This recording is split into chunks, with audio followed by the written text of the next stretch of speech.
Hi everyone, today I'm going to show you how I use the DJI Osmo 360 for my moto vlogging. The best part about this camera is that I can get 4 different angles from just one device.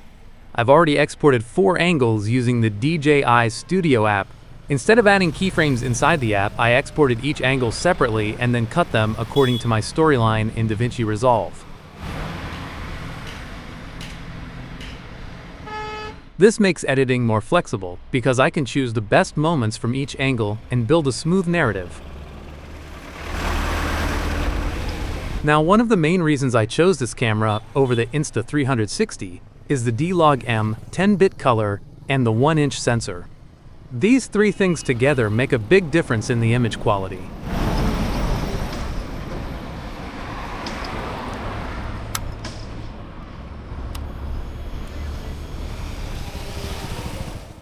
The colors look more natural, the dynamic range is wider, and there's more detail in both shadows and highlights.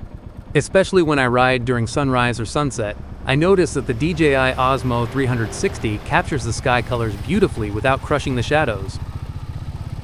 Earlier, I used the DJI Osmo Action 4, but honestly, it felt uncomfortable. When mounted on the front of my helmet, it was heavy, and riding for long hours became less enjoyable.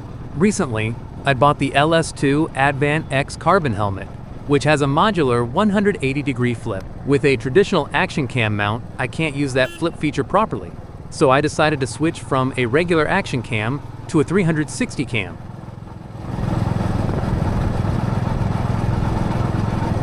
Some people might say, but you won't get the proper POV shot of the bike, the exact view of what you're seeing. That's true, but for me, the 360 cam allows me to tell a better story. I can reframe my shots later during editing.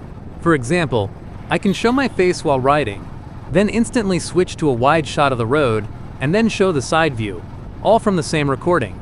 It gives me freedom while editing, and makes my vlogs more cinematic. What do you think? Let me know in the comments if you prefer the traditional POV style or the more flexible 360 style.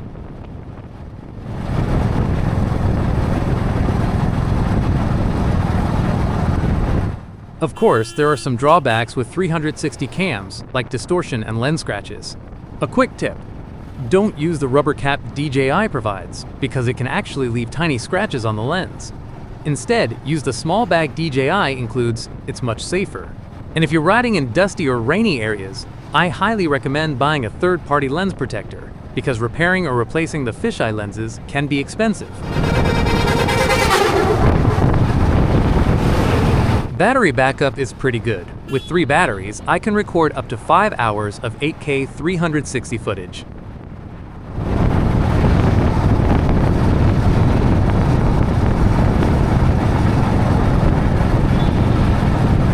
The camera does heat up, but while riding, the airflow helps keep it cool. In my testing, I didn't face overheating issues during bike rides, but when I used it indoors for more than 25 minutes continuously in 8K, I noticed the camera getting quite hot.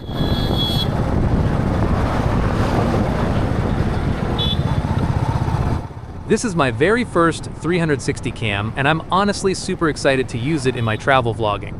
I really love the picture quality. After color grading, the footage looks beautiful. Right now, you're watching this video after color grading with my custom LUT that I created myself. You can judge the quality for yourself. I rendered this in DaVinci Resolve using the H.265 codec, which YouTube supports. The final file size was about 2 gigabytes for a 13-minute video. Not bad at all. Just remember to set the color space to Rec. .709 Gamma 2.4 for better colors. If you want me to make a tutorial on how I color grade my videos, let me know in the comments. I'll be happy to share. I also set the camera to record in high bitrate, and I'm using a Lexar Silver Plus 512 GB memory card, which DJI themselves recommend.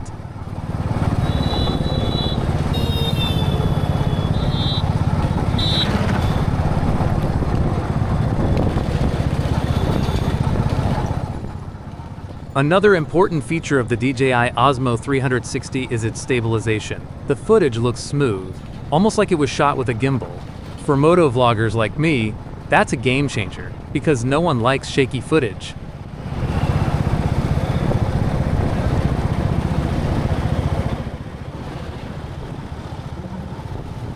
Low light performance is another area where the DJI Osmo 360 shines compared to many other 360 cameras. During evening rides or in city streets with limited lighting, the camera still captures usable footage with less noise. The 1-inch sensor definitely makes a difference. The workflow with 360 footage is also something I want to talk about. Many people think editing 360 video is complicated. Yes, the files are heavy and you need a decent computer, but once you get used to it, the workflow becomes smooth. My process is simple. 1. Import footage into the DJI Studio app. 2. Select multiple angles and export them separately. 3. Edit the angles in DaVinci Resolve, like regular footage. This way, I avoid overusing keyframes and can focus on storytelling instead of fighting with software. Another thing I love about using a 360 camera for moto vlogging is the safety factor. When I used a regular action cam, I had to adjust angles manually while riding, which sometimes distracted me. With a 360 cam, I just press record and forget about it. Later, I can choose the angle I want. That's safer and more convenient. Let's talk about accessories. Apart from the lens protectors I mentioned earlier, I think a good invisible selfie stick is essential if you want dynamic riding shots. DJI's algorithm removes the stick from the final footage, so it looks like the camera is floating in the air. It gives your video a drone-like feel without actually using a drone. One drawback I found is the file size. Shooting in 8K 360 creates massive files, so make sure you have a fast memory card and enough storage on your hard drive. If you plan to edit regularly, consider using an external SSD. Another small issue is audio quality.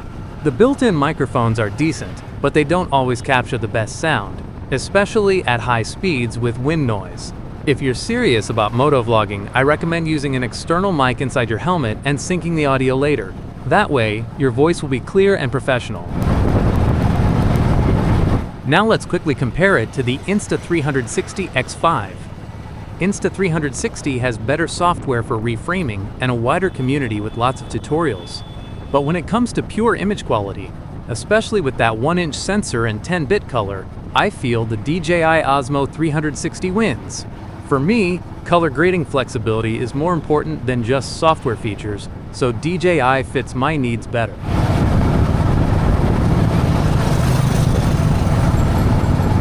I also want to mention storage management.